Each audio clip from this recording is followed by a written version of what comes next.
Good Thursday morning, and welcome to Ice Age TV. The YouTube channel talks about the cars, trucks, SUVs, dogs, motorcycles, the rain, the weather, politics, attitudes. There, welcome to my channel if you're new, or thanks for watching on the Morning Conversations. And wow, rain up here, and it's actually cooled down up here. Wow, just incredible, because we had such the drought going, which I actually was kind of enjoying because I don't have to cut my damn grass all the time. But now the rains are back. I mean, it is not supposed to stop raining anytime soon. We have the next solid week of rain every day. Wow. Just so, look at the deer way over there, just hanging way over there.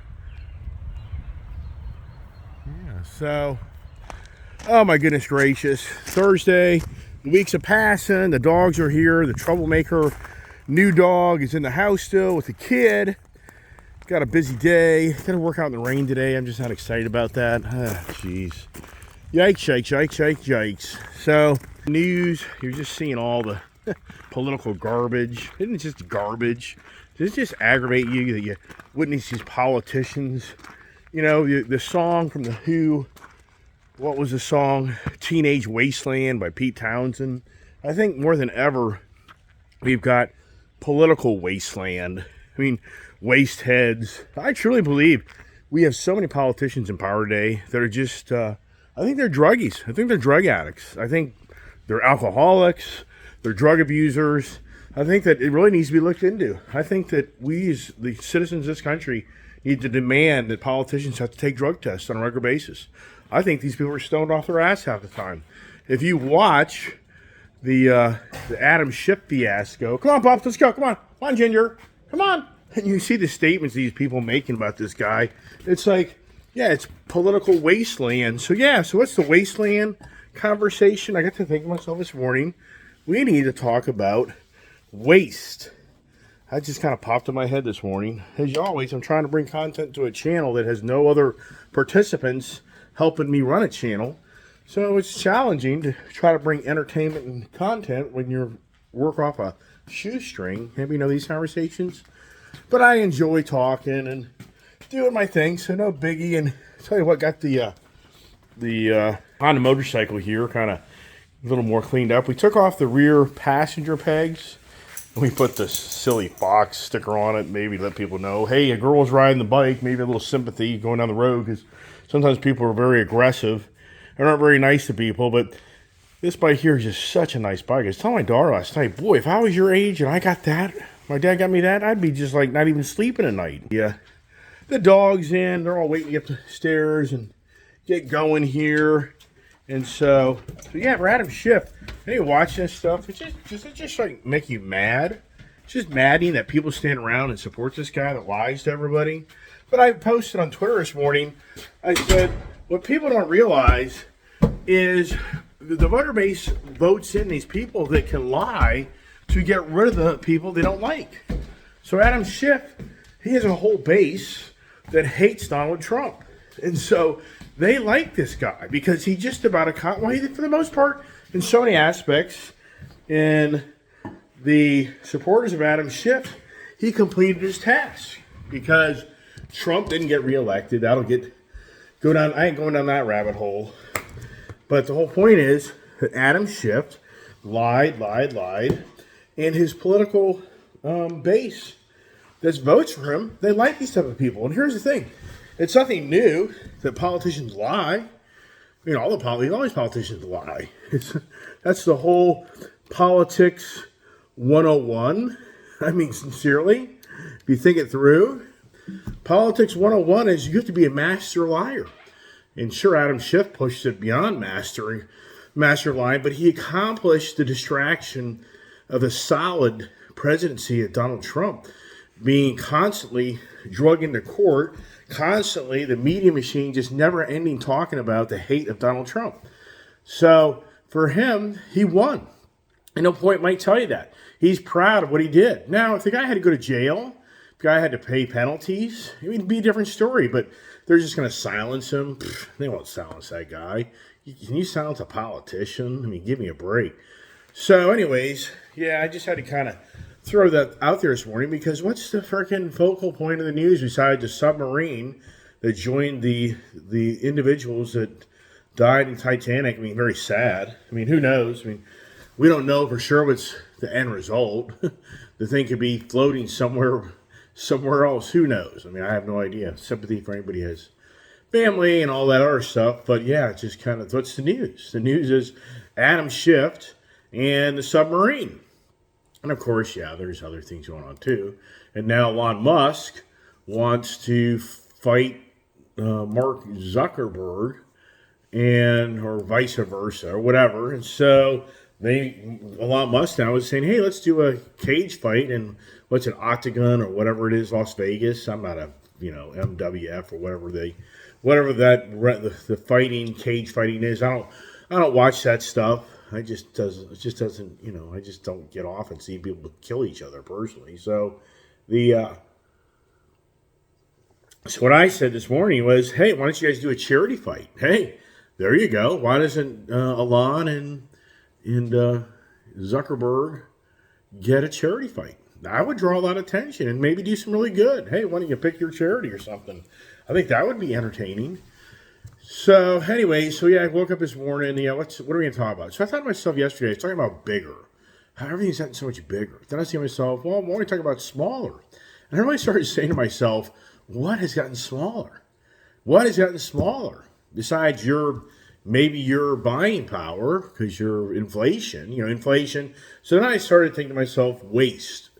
Are we going to be the society that goes down in history of the biggest waste of mankind ever? I mean, if you really stop and think about it, and don't get me wrong, I'm a perfect candidate for somebody to tarnish me all day long.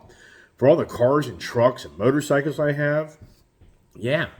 I mean, for all the things I own in my life, yeah. Is it waste? Oh, of course. It's huge waste. And that's what I got to thinking. I was thinking to myself, we're such in this green agenda.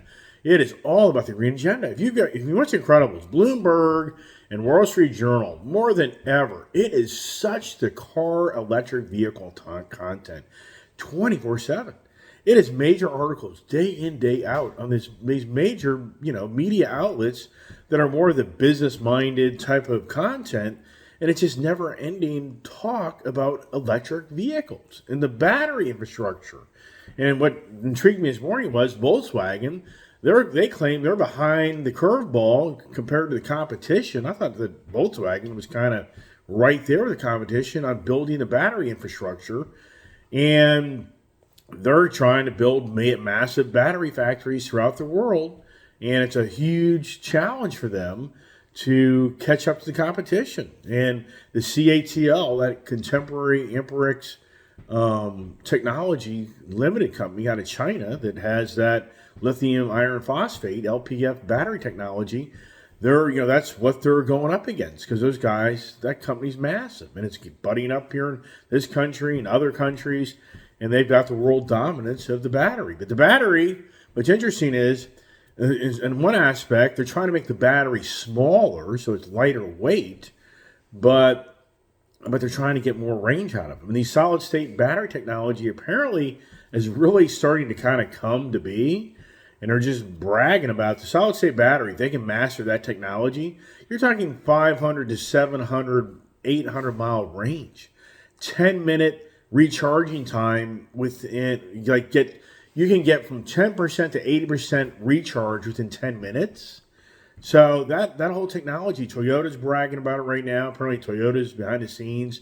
Supposedly by 2026, 2027, they're going to bring solid state battery technology into this EV market. And so anyways, going back to the waste, the whole point here is you think to yourself, it's such the fixation of the green agenda is on this ice age technology, on what the ice age is doing to the world impact of this Mother Earth. And I think it's so ridiculous because there's so much waste that's being used, which is all the carbon footprint, the energy footprint, the green agenda footprint of what's going on today. I mean, here's the conversations in the car world. I mean, here's Joe Biden, which guy directed him to make this comment? He says, hey, we're bringing all the chip manufacturing to this country because cars have gotten so expensive because there's 3,000 computer chips in a car, and we want to relocate the major infrastructure of semiconductor manufacturing here. That's why they got a bill out there, the Inflation Reduction Act, that includes enticing companies to come to this country to manufacture semiconductors, so we're not relying on the foreign people that's supposedly going to make the chips more dominant and more affordable and bring back down the price of cars. Yeah, okay, right, sure. Anybody believe in that story? Whole point is, why do we need 3,000 chips in a car? It's waste. It's waste. Why? I can guarantee you, half the people watch my channel or more would say, if I can get in a car and I can turn the key and the car starts up and I can go from point A to point B, I'm good. I'm good. All this other frickin' technology in these cars, it's a waste. And then you think about the car, the manufacturing side of the manufacturers. I was talking yesterday, the bigger tires, bigger wheels, bigger engines, bigger interiors, and so you think to yourself, bigger tires. That means more energy, more materials, bigger wheels. So you can go down the list of all of the stuff that is being produced these days that just to cater to the car automotive industry. You go to the RV industry, go to the boating industry. I was reading an article this morning about how these mega yachts, some of these mega yachts are their own floating cities. And it can be up to $2 million a year just to maintain them. They have their own septic systems. They have their own, it's beyond believable in today's world. In our society, the amount of boats, the mega boats are out there, and how much they actually get used. Every time I go down to Florida to use our boat, it's like minuscule of how many people actually use their boats in that marina. And don't get me wrong, I know some of you there at a different time, but overall, the boats, I guarantee you, any marina operator would say that it's the old 80-20 rule. 80% of the people don't use the boats. Only 20% of the people use the boats. I guarantee you that's the number on a regular basis. And so you go to the RV industry. The talk in the RV industry is there's too many RVs. There's not enough parking spots for you to use it. You got to look into that. If you go buy a big-ass RV and you think you're going to go park it somewhere, don't be so guaranteed on that. That's a huge challenge. Just like the boat industry right now, this is no lie. If you buy a boat, and you want to put it at a marina, you probably won't find a marina that has any availability for you to put the boat at the marina. Down there in Tennessee, when I did my YouTube video of me looking at a fishing boat down there at Bass Pro Shops, all the marinas in Tennessee, they're overwhelmed with boat storage, and they don't have any room. You have to go put your boat at a boat storage facility or your own house if you want to own a boat in Tennessee, because there's no marinas that have they have a 3-year waiting list. Oh my gosh. But how many boats are being used? So the waste, and once again, I'm not here to be the green agenda Greta Thunberg proponent here. That isn't what I'm trying to convey. Anybody watch my channel, that I'm a person here who wants to start hammering down on, you can't own this, you can't do that. No. That's not what I'm trying to say. What I'm trying to say is, if you step back and you look at where we are in today's society, and the whole focal point is this green agenda through the roof, and you look at what's going on in today's civilization, of how many people have a bunch of cars, a bunch of trucks, a bunch of motorcycles, RVs, boats, second, third homes, maybe even an airplane. The list goes on and on and on and on. And so the amount of materials being used to build all this borderline over satisfaction of an individual having to have so many things. These McMansion houses, it's the status symbol. It's, there's no doubt people build these McMansion houses. It's the status. It's all about you being able to tell everybody, yeah, look at me. I've got my $1 million, $2 million home. It's a 5,000-6,000 square foot home. And just, wow. So if you kind of retract and just think, okay, Well, if we weren't at this all-time high of overproducing things in so many aspects, would the Mother Nature Green Earth be, as what they claim, the radical climate change be happening is as it is? If the whole industry and the consumers all pulled back, I mean, look at the food. Look at the waste of food. How much food is thrown away? I mean, that's what the sad part is we live in a society of having homeless people that need food, and how many restaurants and grocery stores and food suppliers that tell you how much food they throw away all the time. It doesn't get eaten. And then you go to Costco. Costco forces you to buy way too much freaking food. I guarantee you a quarter to a third of the people that go to Costco throw away that product. It's a no-brainer. You can get $20 worth of meat, which is a substantial amount of meat in Costco, compared to $20 worth of meat at your local grocery store. So the attitude is, well, if I don't use it all up, or if I just make it, you give it to the dogs, or you just throw it away. I mean, who isn't doing that? So Costco, in so many aspects, they're the number one creator of just incredible amount of waste, because they're forcing you to buy more than you actually need. Who doesn't know this story? There goes to Costco. I mean, I used to go to Costco all the time. Excuse me. And I don't go there as much. I go to Sam's Club. I mean, because Sam's Club, to me, packages things a little smaller in some aspects, which they do. You go to the meat section, you don't have to buy a massive thing of meat. And they seem to have better deals on a lot of their products. So, and Costco's feeling this. Costco's definitely feeling a consumer like me that's like, I'm just done going to your store and being forced to buy massive quantities of food I just don't want. It's not worth it. You just end up throwing it away. Oh, you can freeze it. Go buy yourself a second freezer. Go buy yourself a second. Oh, that's smart. So now you've got a whole other freezer or whatever in your house to freeze all your food that relies on energy. I mean, how many homes now have 2-3 refrigerators? I mean, you can go through the list of all the things. How many of these McMansion houses have 2-3 water heaters to keep, the water hot? I mean, it just goes on and on. How many of these boats are sitting in the water, RVs sitting in storage lots that all have 50 to 100 gallons worth of fuel sitting in them? I wonder what you could ever calculate how much fuel is just sitting in unused vehicles. How many millions of gallons of fuel? I guarantee it's massive. Then you can go to the building infrastructure, what's going on now more than ever. That now these commercial buildings, they're seeing how the remote working is just taking away the drive to work, and how these office buildings are empty. How many now office buildings have half or third of the workers in them, and some are even empty. And so, what an incredible amount of waste of just a building sitting there that still has to have electricity to it. It still has to be maintained.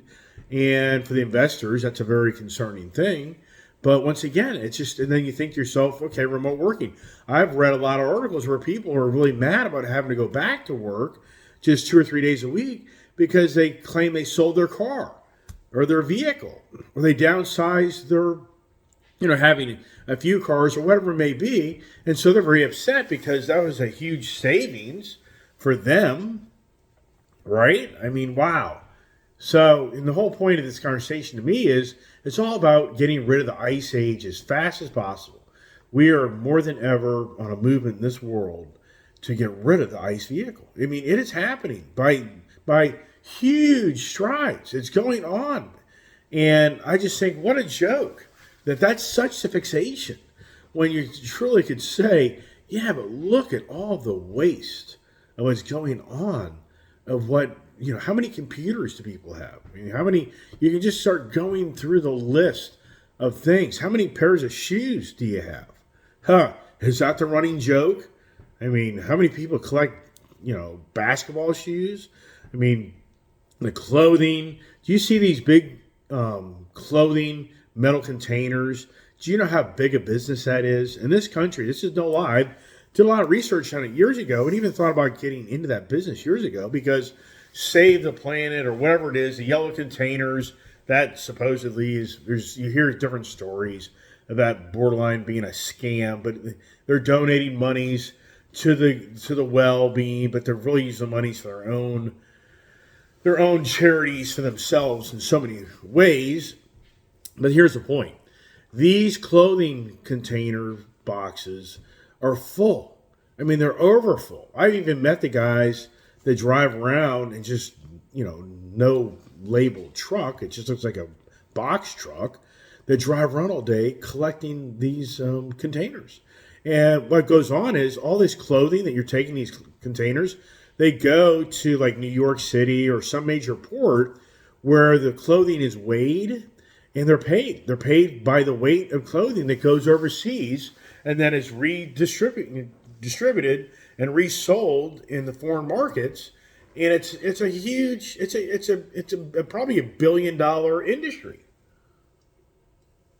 And why? Because we all have way too many clothes. I mean, I'll be the first to raise my hand. Yeah, I have clothes that I've grown out of. I've got clothes that I bought years ago, never wear them. It's just a whole other thing of manufacturing, materials, raw materials, and that's the whole focal point right now it's all about the raw materials. It's the mining process for these batteries to extract, to create the batteries. And it's going to be a major undertaking on Mother Nature Earth to extract all these different metals to convert this infrastructure of electric vehicles. Before it was drilling the oil, which somebody looked at as doing harm to Mother Earth, especially had the oil spills, but now it's going to be all massive mining operations. So where's the talk from the green agenda people, which, trust me, it's going to go there. Once the green agenda doesn't see the electric vehicle batteries really reshape the climate change, really reshape just their own beliefs of what's going on with this world, it's all going to be a focal point more than ever on mankind. You're shameful. I mean, for me, I'll be shamed because too many cars, too many trucks, too many motorcycles. I'm a disgrace to mankind. That's where it's all going to go. And it'll even go, I guarantee it, to the McMansion houses. The neighborhoods where the people have these McMansion houses and only 2 people live in the house and the whole place is lit up. So you'll be getting shamed because you're wasting energy and you have too big a house. I mean, it sounds stupid, but there's just no doubt in my mind over the next 20, 30 years as the EV agenda progresses, and by 2035, they have the so-called more vehicles on the road, electric vehicles, and they're just not seeing the world climate change the way they thought it would. It's all going to become, and here's the thing. I just talked about at the beginning of my conversation. Adam Schiff, his lies took sides. There's so many people that I know of that took sides with Adam Schiff that believed that Donald Trump was in with Russia to get elected, and it created divisions. It created the hate. It's just, it's just incredible. It's incredible. And these media channels just thrived on it 24/7, day in, day out. Those who are against Schiff, those that believe Schiff. I mean, and in the end, what was it for? It was a total waste. Waste of talk about people mouthing off every day. Does anybody remember all these political figures and these media journalists and these TV personalities just looking you straight in the eye, with telling you so much confidence. They knew that Donald Trump had colluded with Russia, and they've got all the. I mean, and it's so incredible how powerful that is. And here's the point. What about the green agenda? We now have people that will just look you straight in the eye and just tell you this is what's happening, and you're ashamed of society if you don't believe me. And even to the point of being a CEO of a major company, I've talked about it numerous times, that people are being ousted, board members are ousting CEOs or powerful people in organizations that don't toe heel to the green agenda's policies that they want that company to abide by. Or as I've talked about many times, there's major organizations in this world that are suing manufacturing companies and companies that don't toe heel to the green agenda. And meanwhile, everything's getting so expensive. Why? So there's a whole other conversation. They're talking now more than ever that the greed is creating the inflation. It isn't the supply and demand anymore. they're saying these companies have figured out how to mark everything up tremendously more, and the consumers are just buying into it, and they buy it, and they don't argue, and that's what's going on more than ever. That's the claim now, that this so-called, we can't do this, we can't do that, it's all pandemic related. Those days are gone. They're gone. For the most part, they're gone. So major corporations have figured out how to jack the prices and make bigger profit centers. And people just figure, well, it's all just because of, it's all the pandemic related. When they're saying now, no. What's driving inflation more than ever? It's the greed. It's the greed of big business. Yes, that's a fact. Look at the car industry. Look at Ford. Ford just continues to ramp up the price of these vehicles. Has anybody, the only thing that Ford's doing now is at their mercy of Tesla and having to lower their price on their Mustang Mach-E because of Tesla. Because Elon Musk has lowered the price up to $8,000 on a lot of his electric vehicles. So, and they're now saying that Elon Musk has upper hand at least for the next they're saying 2026. They're saying Elon Musk is going to probably dominate the EV market for a good another 3 model years because he just has the upper hand right now in the technology and manufacturing, and he's able to discount his vehicles more than the other manufacturers. Some people are speculating that he only had about a year of a good run of profitability, but now they're reevaluating that they think he's going to hold it even longer. And so, but for Ford, that's the only product line I've heard of being discounted is the Ford Mustang Mach-E, because the competition out there has lowered their prices, being Tesla. But on the other aspect of things, everything has gotten so much more expensive. Everything. The new Super Duty trucks that Ford just has released for 2023, these are $100,000 vehicles. They're 90. And here's the thing. If you own a company, that's a business write-off. Hello? Yeah, if you own a company, you can write these things off. There you go. That makes some sense. If you're an individual, what are you doing with the truck? You're a fool. I'm sorry now. If you want to buy a $100,000 Ford F-250, keep in mind, if you make good money and all, whatever. But if you're struggling financially and you go and buy a brand new F-250 truck, you don't use it for a company use to have tax incentives and tax write-offs, you're just throwing your money away. It's just a waste. Yeah, that's just a whole other variable. And that's what goes on more than ever, though, is so many of these people have these trucks. Yeah, they have their own companies. So, and Ford knows that, and they get away with it. And that's what the big manufacturers understand. They said a business owner will spend the money on this stuff because they can use it to write off expenses. But for the little man, it just doesn't work. And then you can hope and pray that $100,000 Super Duty truck is $50,000. Can't see that happening. That's a statement right there. These trucks are not getting cheaper. Now, yeah, when does Ford, GM, and Ram start giving away trucks again? I haven't seen it. They're low-level trucks. I've seen it. The trucks that aren't that popular, I've seen the big discounts. But the more popular ones, I'm just not seeing it. So, wow. So, yeah, we live in a society between the food waste, the manufacturing waste. But at the same time, I've said it for years. Take away the car sales of the passion of cars in this country. Take away the gas stations, and we're a third world country. We really are.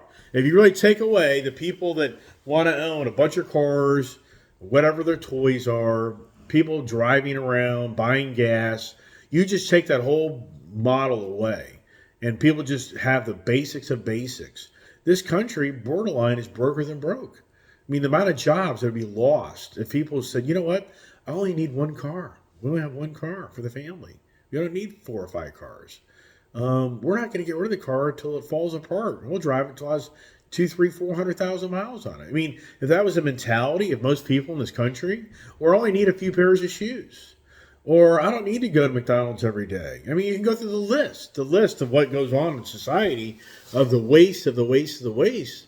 And so that's what I said at the beginning of this conversation, is this society that we're in right now, is it going to go down as one of the most wasteful society in the centuries of mankind?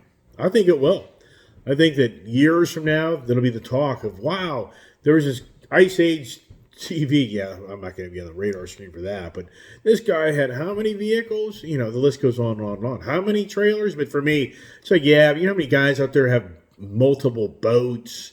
Down in Florida, there's this guy that owns like 2 or 3 mega yachts that's down at the marina where we are. He has other yachts in other parts of the world. He's a defense contractor for the United States of America. Yeah, right. And there's a whole other thing. Talk about a waste. We're now in Ukraine, a war. We're basically in a war with Russia, borderline China. And what a waste. But hey, it's money.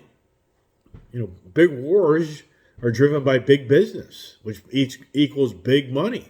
So for all the waste, think about that. Think about how much waste is going on right now and all the infrastructure of Ukraine being obliterated. So for it all to be rebuilt again, all the manpower, the resources, it's infinite. That's what's going on right in front of us as people are heck bent in this sitting administration on the IRA, Inflation Reduction Act, aka the New Green Deal, to get this country to abide by the new Green Deal world governing powers. But just eliminate Russia, just eliminate China, Ukraine, just basically kick those all to the side because those aren't really abiding by the true green agenda.